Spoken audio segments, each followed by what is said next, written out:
Hello, and welcome to another holiday ramble. If this is coming out when I think it's coming out, it should be just after Christmas. So I hope you had a great time full of cheer and love and family and friends and presents and all those things. I thought I would take this time to take a few more, personal opinion type questions from some of my friends from ages ago. And we'll just run through a few of them. We'll see what happens. I don't know. Like I said, this is going to be a more casual, unedited, personal type of video. So, our first question comes from Rob. What is your surprising talent? Well, this one's actually a little weird for me. It's very literal. I I have actually not told any of my friends or family that I am doing this, that I am doing YouTube. I mentioned it in my very first holiday ramble. Link in the card. But when I first asked my friends these questions, I didn't tell them what it was for. Mostly because I wanted their unedited opinions. I wanted to know just what they thought.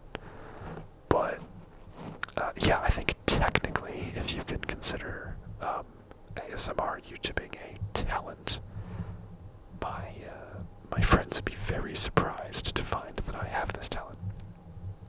But assuming we were on the level playing field, I'll go a slightly different route. I can juggle, not like super well. I'm not Penn Jillette or anything, but yeah, I think if people were to ask, if someone would just walk up to me like, "Hey, what's your surprising talent?" I could grab 3 similarly weighted items and juggle them well enough to at least to convince them that I know how to juggle. That's sort of been my go-to answer for stuff like this. It's, juggling or that kind of thing.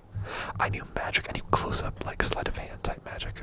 I had like a magic book and a, deck of cards that you could do tricks with and stuff. So when I was young, my surprising talent was close-up magic. But I think as an adult, I would go with juggling. Alright, last time I did this, I sort of went straight down the list in order. I'm going to try to bounce around a little bit more just to shake up the types of questions, I guess. Let's see. Oh, okay. What's your craziest work story? Sorry, this question from Elijah. What's your craziest work story? I'm actually not going to answer that question. This is just sort of an opportunity for me to talk about it. For my own sake, I'm going to try to keep my personal business out of many of these questions. I could maybe tell my craziest work story without anybody knowing exactly where I work, but I honestly don't know that that's really truly possible. Where I work is fairly distinct. Even with a few hits, I think people could figure it out. So for right now, at least in the beginnings of my YouTubing career, I'm gonna go ahead and not talk about work at all. But I don't know, maybe in the future, maybe after I leave or quit or whatever, maybe I'll come back to this and tell some crazy stories about where I worked. But for right now, no thank you.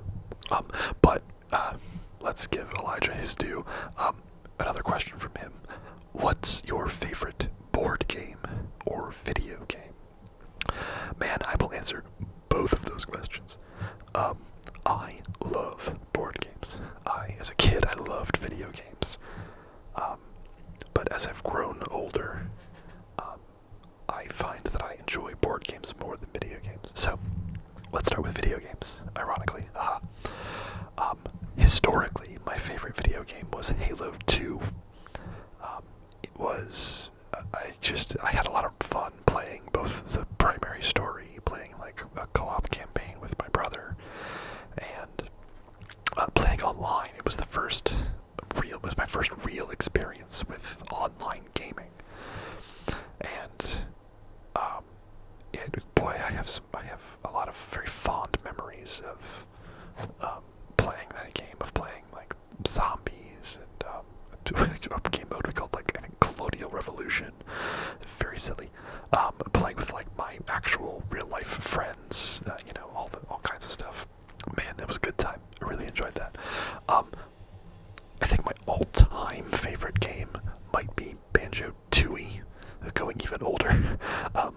N64.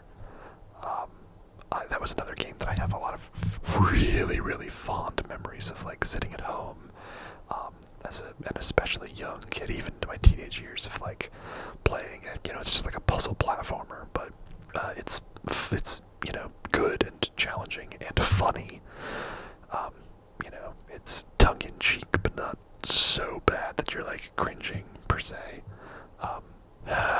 Yeah, I think Banjo-Tooie is like my number one favorite game, video game, excuse me. I will also give an honorable mention to World of Warcraft, the game that got me into RPGs, of like MMORPGs, I should say. I played during the Burning Crusade and Wrath of the Lich King patches. And I had a really good time. I liked my guild, a lot of fun. Pardon my language, but I am what my guild called an achievement whore. I was playing the game when Blizzard first introduced like achievements into World of Warcraft. Speaking of Halo, I did those in a lot of the Xbox games. I think Xbox was maybe the first company to like truly numerically define achievement by giving you, like, every game has 200 points worth of achievements to get, and a lot of them are like babies first, whatever, you know, play level 1, play level 2, play level 3, etc. But that sort of concept slowly permeated all of video gaming, and when that concept came to World of Warcraft, it meant that if I didn't have anything to do with my guild, if I wasn't like raiding or something, or, you know, grinding an ult or something, whatever, for like, you know, because we need an extra healer or something, meant that I could pop back on my main and like do stuff. You know, I literally had a list of every little thing that I had ever missed out on or not done or didn't even know about doing, because it was, you know, or vanilla or patch number 1 kind of content that, you know, as a Burning Crusade player, I just was never going to do, because I was trying to get up to level, you know, 70 rather than capping at 60 and exploring the world. So that was, I have a lot of really fond memories of that too, of late night wandering around the, you know, low to mid tier points of the game and just like trying to find dumb, weird pathing NPCs or collect weird, dumb collectibles that no one's looked at in 10 years. The Baron's chat, for those who are aware of that, for the Horde, by the way. But yeah, in terms of favorite video games, I think those 3 kind of clock in way at the top. I mean, I have a lot of love for a lot of video games. I love FIFA Pinata, I love the Assassin's Creed series. I was always a big Pokemon kid, but I follow up on, man, Pokemon Snap. Sorry, speaking of Pokemon, I love Pokemon Snap. That was another great game. Boy, sorry, I could sit here and list video games that I like all day. But let's switch to board games, shall we? I think picking a favorite board game is like picking a favorite child. I screwed my words up there. It's like picking a favorite child. I couldn't possibly pick a favorite. So I'll list out a few, kind of like I did with video games. Very near the top of my list is going to be a game called Legendary. There are many different versions, but the version I think that is my favorite, it's the only version that I've actually played technically, is called Legendary, a Marvel deck building game. You play as a bunch of different Marvel heroes. You build a team of 5 or 6 of them, depending on player count. And it's a deck building game, so you start with a sort of very generic, kind of bad deck, and then through the course of, you know, dozens of turns, you recruit better, more powerful, cooler heroes into your deck, and you sort of purge out the shittier starting cards so that you suddenly have like a Magic the Gathering, Yu-Gi-Oh, Pokemon style deck that like actually does something, and you use it to fight iconic villains and what they call mastermind. These are the sort of big bad, in charge of stuff people that, you know, like Galactus, Kingpin, those kind of people. Don't get me wrong, people like Carnage and J. Jonah Jameson. The game's been going on for a long time. There's a lot of characters. I think it's a lot of fun. I own, well, okay, as of this recording, I own every expansion, every like promo card, whatever. So you'd be hard pressed. recollection of this game would be hard-pressed to say that it's not my favorite game. But it's not a game that I want to play all the time, per se. I do kind of, now that I'm talking about it, I do kind of want to play it right now, but, no. No. Also very near the top of my list is a game called Firefly. It is based on the television show Firefly. It's literally Firefly, the TV show, the board game. There have been many of them, but I really like this one by Gale Force 9. It is, I think, in the thematic category, my number one. It feels very much like you are playing through an episode of the show. You are piloting your Firefly, you're doing jobs, you're making money, you're, causing trouble, or what do they call it? You aim to misbehave. You're doing Western stuff in space. It's if you like that kind of thing, it is a lot of fun. So that also tends to be way up there with my favorite game category. Let's see. I'm also a huge fan of. Well, okay. I really like the Civilization video game series. I think Civ 5 would be my favorite. To sort of call back to a minute ago. But they also made a board game of Civilization. It came out, I think, in the years where Civ 4 was done being developed, and they were just releasing Civ 5. So it's squares rather than hexes. In Civ 4, the world map was divided into squares that your characters move through. In Civ 5, they changed it to hexagons, which made movement a little cleaner, a little more direct. Anyway, the board game uses squares, so it was based on Civilization 4, which was the most advanced version at the time. Anyhow, it's a board game that plays very, very much like a game of Civilization. You have a tech tree that you build up, you have a culture that you choose, that it's sort of not quite religion, because, it gets a little touchy, with board game sphere. But you can, go explore the world like you would in Civilization. You can fight other people.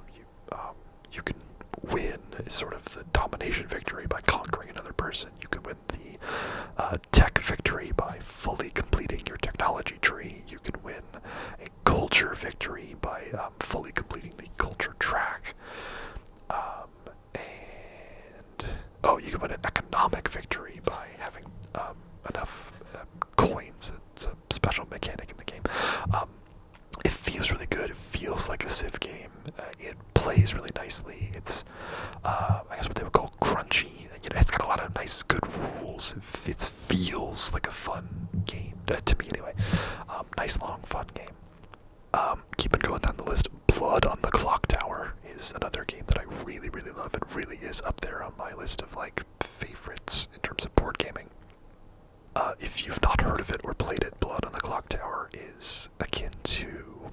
it's a social deduction game. Sorry, I should say that first. It's a social deduction game, which means that some of the players, it plays best over 10. So in the 10 to 15 people that are playing, some of them are evil, secretly evil, and are trying to slowly, each day, kill all of the good characters.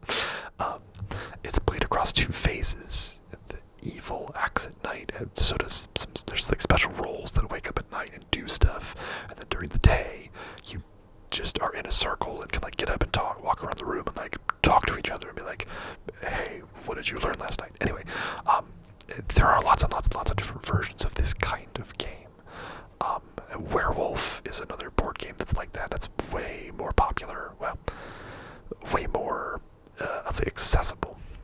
I first learned this game in middle school as Mafia. Where one person was a secret mafioso who would, it's the same thing. And then in college we played a version of it called Witch Hunt, which again, same thing. There were secret witches that woke up at night to kill people. It's all kind of the same. In video games, it's often called Town of Salem. If you watch Alpha Rad or CJ Ya, that they're sort of Monkey Monday, or if you just play Among Us, that mod is called Town of Us. It's a sort of play on Town of Salem, which is ultimately that's the game, right? And Blood on the Clock Tower is sort of the board game version of that. Everybody's got a power. Most people are on good's side, or at the very least aren't on evil's side, and then a few people are on evil's side. And over the course of anywhere between 30 and 90 minutes, you're just trying to like deduce who's good and who's bad, and slowly whittle down.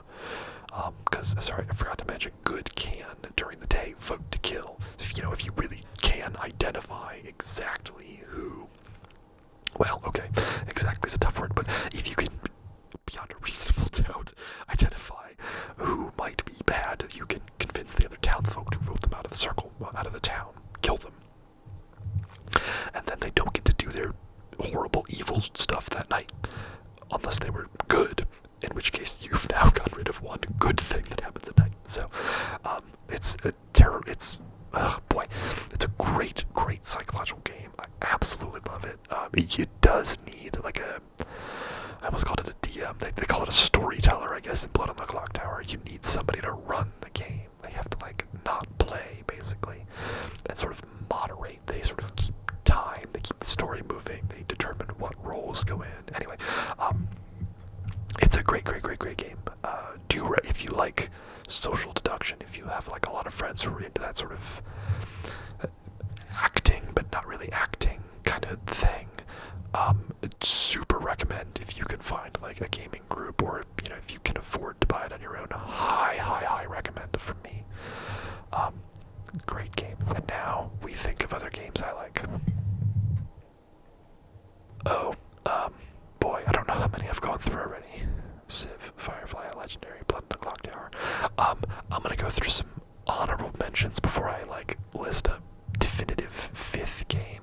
There's a game called Airlines Europe, which plays an awful lot like Ticket to Ride. In fact, I learned this year it was made by the same game designer as Ticket to Ride, so go figure. But instead of like controlling the literal airlines in place of train lines, you like invest in them. So you can sort of backdoor someone else's route or whatever. It plays more with like stocks and bonds and ownership than it does with like literal placing of things on things. Again, if you like that style of game and you want like, if you like Ticket to Ride and you want a like more complex gamery version of it, Airlines Europe is an excellent game.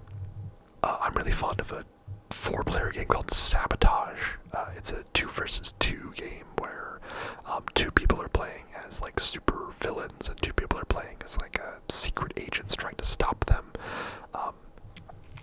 Again, it's kind of thematically silly, but it's a lot of fun. The secret agents get stronger the more times they can deactivate the doomsday devices, and the villains get more powerful if they can figure out where the secret agents are and sort of bonk them.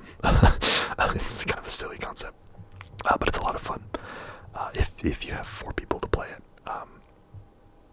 Betrayal at House on the Hill is great. There are like 7 different variations of it at this point, but it's a fun, easily repeatable game. Quick pocket games. Masked Men is really great. Sushi Go is a really great kind of intro card passing kind of game. Tortoise and Hare is up there for me. Tales and Games, Tortoise and Hare, it's a little silly. Hey, That's My Fish is a fun one to teach people because it's, again, it's got a weird name, but it's a fun little one. I had another one, I lost it just immediately. Between Two Cities is great. But if I'm going to claim like a 5th favorite game, okay, last runner-up before I claim a 5th favorite, Formula D. It's not an especially good game, meaning no offense to the game. It's a racing game where your movement is determined by die roll, which can always be a little silly, but the size of die that you roll, like whether you roll a d4 or a d6 or a d8 or a d10 or whatever, is determined by what gear you're in, and on each turn you can like gear shift up and down. And then the different shapes of die have different numbers on them. So like if you're rolling the d20, you're not getting a number between 1 and 20, you're getting a number between like 9 and 27 or something. Like the numbers are skewed and, bell curved a little bit. It's a really fun racing game because you just sort of have to throw caution to the wind and roll dice and hope for the best. Your car has like hit points. In the like simplest version of the game, you just have one sort of generic pool of hit points, but in the more advanced version, which is the version I tend to play, each of your car's mechanisms has its own hit point total. Your wheels, your steering, your chassis, or whatever. So like going through turns really poorly hurts your steering. Stopping suddenly hurts your brakes and tires. Bumping into people hurts your chassis, that kind of stuff. So it can be a whole lot of fun. Just sort of being an agent of chaos, just sort of whipping through turns and blowing out your tires to do like a crazy, whatever. It's, boy. But I think what I will call my 5th favorite game is a game called The Spirit Island. It is a cooperative, reverse colonization game. You play as the sort of totem spirits of, the Dawn, I guess is what they're called. The natives of an island that is sort of slowly being invaded by colonials. Generically, they're just people building towns and cities, but you can make it slightly more difficult by making them specific, like historical peoples. You can make them the English or the Norse or the Spanish or the Portuguese or whatever, and those apply like different bonuses to them, and they give them these special powers and stuff. Anyway, and while they're generic, you are like slowly, painfully trying to purge them off the island as they steadily explore into new areas, build new cities, and then sort of damage the earth and natives around them, like we did in the colonial era. And playing as like this crazy powerful god spirit that gets like steadily more and more powerful the longer the game goes, it feels like an uphill battle. It's it's so good. It's this uphill battle all the time. You and your friends looking at each other. Man, we're on the brink. We're right on the brink. We have to, if we get exactly the right perfect set of etc. etc. And after 20 minutes in the game, going, oh man, we're gonna lose for sure. And then an hour, 2 hours later, looking at the board state, going, oh my gosh, we are almost going to win. It's the best feeling in the world, and it's one of only a few games I've ever played that like really gives you that feeling in a really meaningful way of like, feeling weak, feeling like you're growing, feeling like you're struggling, but not because the game's being mean to you, just because you are slowly growing stronger and stronger, and it really does feel really good to win that kind of game. Boy, I talked about games for a whole long time. Can you tell that I like games? Alright, let me try to find another question. That's 2 questions I think that I have actually answered in this. Oh boy, alright, Alright, I will end up with a question from Chris. If you were not able to live on land, would you choose to live underwater, in the sky, or space? And why? Technically 2 questions, but hey, whatever. Why is a fun addendum to any question. I don't know. This kind of reminds me a little bit of the movie Contact. Again, mild spoilers if you've not seen Contact. Great movie about the search for aliens, by the way. In Contact, there is this wacky, billionaire, maybe, I forget, benefactor who sponsors a bunch of different of these like crazy science space projects, ultimately for our main character. We sort of learn throughout the movie. He has this disease, and I'm sure it's a made-up movie disease, but it means that at a certain point in the movie, we learn that he's been in flight in an airplane for years. Like, he doesn't live on the ground anymore. He literally lives in the air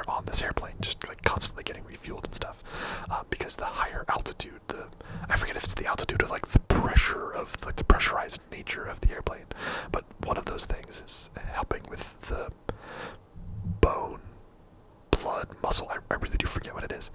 Helping with that sort of thing, with the pain, maybe. I don't know. And then later, near the end of the movie, we find that he has moved from an airplane into a space station because the lower gravity is, he's progressed to like stage 2 or stage 3 or whatever. So he goes up into space to get, even less pressure on his bones. So sorry, that was my first thought when reading this question was reminding me of this one random character from a really good movie. But my choice, I don't know. There is like a weird fourth option that wasn't listed at all, which was just to live on the water. Which I guess is sort of a cop-out, right? We already have houseboats. People live on the water all the time, all over the place. So, yeah, fine. I think it would depend on the manner in which I was living underwater. I can foresee a lot of, like, problems with that, Don't get me wrong, it'd be very, very cool at first. And then, I'd be worried about cracks and leaks. Oh boy, all kinds of stuff. Every time something bumped into the glass or whatever, I'd, be freaking out that it's some kind of kraken or something coming to get me. I suppose the question doesn't state that I have to be living as a human. This could be one of those fantasy questions where, okay, you get to be like, you have gills and you live underwater, or you now can just sort of fly or whatever. But I took it as you, human person, have been banished from the earth. Do you live in the sea, sky, or space? And right now, living underwater seems the hardest. So that's probably not the one I would pick. But by golly, sky and space also both seem terrible. I think between the three, sky is the one that is currently the most appealing to me. If we were in the sci-fi future where space travel was like safe and easy to use and easy to do and, didn't cost billions of dollars or whatever, I think space would be an interesting choice. It'd be cool to live on another planet or to just live up in space, but right now, here at the tail end of 2025, I think the sky is safer, marginally. Again, if it was like the guy in Contact, and you're just sort of like in a private jet that is your home, and it's getting constantly refueled by, whatever, I think that would be my pick. I've sort of explained it throughout the process here, but the why of it is, I think underwater would be more terrifying. I think space would be the death of me. Again, at least in our current scientific understanding. So sky just seems like the one wherein I will die the least. Don't get me wrong, I understand that also has its problems. Boeing. Yeah, I think sky has the most appeal to me. Just in terms of I think I would be afraid to live underwater, that I would just be one day accidentally crushed to death by, thousands of pounds worth of water. At least in the sky, if I am going to be crashing or what have you, there is a chance that I could, parachute out or whatever. And I suppose if you weren't living that deep underwater, there's a chance you live or what have you, but I don't know, I just think it's more likely you die underwater than in sky, and space is constantly trying to kill you, so that's a big nope for me on space. But it looks like, yikes, it looks like I've reached well over the half-an-hour mark, so I think I'm going to call it there. Thank you very much to Rob, Elijah, and Chris for these questions. Probably another video like this next week. These 2 weeks here that we're in right now are crazy for me at work, so I will not have a ton of time to do research and write and record like nice questiony videos, but I am happy to keep doing this type of thing. Thank you for listening.